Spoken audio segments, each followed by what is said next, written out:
you've mentioned in passing some of the comic book artists that you're fans of, and if you've thought about compositions like Will Eisner, Harvey Kurtzman. I've read interviews with you before where you talk about Frank Bellamy. Yeah. When it came to drawing Watchmen, there's obviously kind of like the main art style. There's the style you use when drawing the pirate comics. Yeah. There's style for like maybe the photos in the magazines and that. Did you self-consciously kind of vary it and actually bring in your influences when it came to curating this? Yeah, I mean the Black Freighter stuff has got a kind of an EC Comics sensibility to it. I mean the drawing style isn't hugely different. I think the greatest difference is in the way that John Higgins coloured it, which was to make it much more lurid and use much kind of hotter and surprising colours in it. I mean the stuff in the text features, again maybe that does stem from the sort of thing they used to do in Mad magazine, where they do spoofs of books and things, and artists would kind of vary their style a bit too.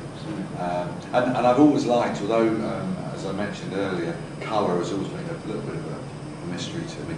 I've always liked halftone, you know, grey ink wash on it. So I used to really enjoy doing that, to try and make something look a little bit like a photograph. And of course you've got to draw it in a different format and a different scale. So yeah, I mean, if you're drawing it in ink wash, it inevitably ends up looking different. Just a line drawing. Yeah, so yeah, there's a degree of adaptation. It's still recognisably me. It's still recognisably Watchmen. But yeah, it was quite refreshing to draw those kind of pirate scenes, particularly because a lot of them come in the middle of quite talky, static street corner scenes, and then you get, you know, the guy on the raft with a bunch of corpses underneath it. So it keeps the visual interest up, you know. Cool. I mean, you're saying that you enjoy using halftone and grey shading. One of your graphic novels where that's most apparent, but you seem to be having great fun using that, is the one that you wrote as well, the original. Yeah. What was the genesis of that project? Well, you big quadrophenia, is that? No. Well, no, I mean, it is a good movie. Yeah. I mean, it is a good movie. No, the thing was, you know, I'd been told by Karen Berger that, you know, it was about time I really wrote and drew something, because I'd done quite a lot of writing for other people, a hell of a lot of drawing of other people's scripts. And I thought, yeah, I should, but if I'm going to do something, it's got to be something I really care about. It's not got to be just more science fiction, more superhero, more. And I thought, oh, no, you know, it's got to be something I really care about. Now, you know, I'm a middle-aged guy, I'm kind of respectable. I like to think I have no prejudice against anybody because of, you know, race, colour, religion, sexuality. You know, really, I think I'm a very tolerant kind of guy. But I was driving in the car one day and the guy went past me on a motorbike in black leather, and I had this urge to just swing the car and just knock him off the motorbike, which is a terrible thing. I mean, I'm not proud of that, but I felt it intensely. And when I see guys go by on motorbikes, the words that come to my head are fucking Greece. Because when I was 16, 17, I was a modder. I had a scooter. Okay. I had a fantastic scooter. I liked the clothes, the music, and everything. And you know, the Greeks were sworn enemies. They were everything that we would despise. And still, as a middle-aged guy, I still had this thing. And I thought, that's kind of interesting. Why do I feel this irrational prejudice? And this irrational prejudice I feel must be the kind of prejudice that other people feel for other identifiable groups. I thought that could be interesting. And I got all excited about the idea of mods and everything. And I went on Amazon and got lots of books about it. I was like, yeah, I'm really excited by this. And I proposed it to Karen Berger, and she said, oh, that sounds really good, it would fit really well with the kind of Vertigo stuff. And I then started to write a story. Now, a lot of the incidents in the originals actually happened, or they're dramatised versions of what happened. The very beginning of it, where our guys meet the scooter gang, is more or less exactly what happened to me. And just like they did at the beginning, these guys rolled up on scooters and said to me, where are the Grease hiding? And I had to know that these were the Boreham Wood scooter boys, and that the week before, the London Coney, the place I used to live, the Grease had pulled one of the Boreham Wood scooter boys off his scooter, and this was obviously the Boreham Wood scooter boys come for revenge. And I said, oh, the Grease, they're up the corner around there by the playing field. And they went, thanks mate, and they went and beat the shit out of the Grease. Now I feel very proud of that. And I shouldn't, but I do. You've got blood in your hands, Dave. Well, yeah. I mean, the only difference was that in the comic book, our heroes go with them, and that's how they're blooded, and they become members of the gang.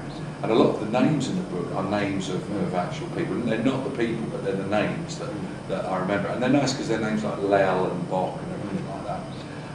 But I did have a science fiction element to it, because I found scooters to be, clearly remember the first scooter I saw, it was just like something from another planet. It was so beautiful and so sharp and stylish and so unlike anything. And the guy riding it was so well dressed and clean cut, but kind of dangerous looking. I wanted to give that same kind of sense of wonder to the comic book. So rather than have the scooters with wheels, they're kind of hover scooters, which just gave that little bit of a lift. And it's recognisably a kind of a post-war setting, although it's not quite clear which war and everything like that. So that just gives it an interesting little twist. But then I knew I wanted to make it look a cool book as well. It had to look really sharp and well designed, so I thought, yeah, I'm going to have a black grid, and I'm going to make it a little bit smaller than a comic book to make it feel more compact. So it felt like a really condensed, dense little thing, you know. So that was the kind of genesis of the originals. It took me a long time to do it, and it was just working by myself without a collaborator, and I really missed it, having a collaborator. And it was quite a hard slog, and it was a lot of pages, and I must admit a couple of times I thought, I keep on with this, but I'm really glad I did, and I'm also glad that I wasn't tempted to kind of sex it up, make it more kind of Kirby-ish, with great respect to Jack Kirby, you know, not make it into a kind of a hyperactive, real way out science fiction, but to actually ground it in my real experience.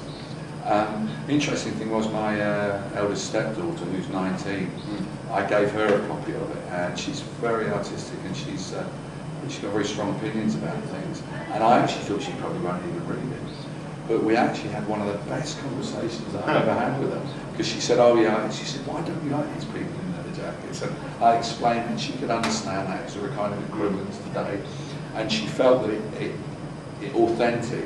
You know, so what's really terrible is middle-aged guys trying to write young people's comics and be hip. I hadn't done that at all. And she found it really authentic, and she really enjoyed it, which is unusual. So yeah, I'm quite happy with it. It hasn't been a huge seller, hasn't been another Watchmen. Doubt if they'll make a movie of it, because as you say, there's already been Quadrophenia, and of course it's going over similar ground. I mean, I was actually there. I would have to say I think Quadrophenia is an excellent evocation. There are a few details in it which don't quite ring true, but yeah, that's the originals. Cool.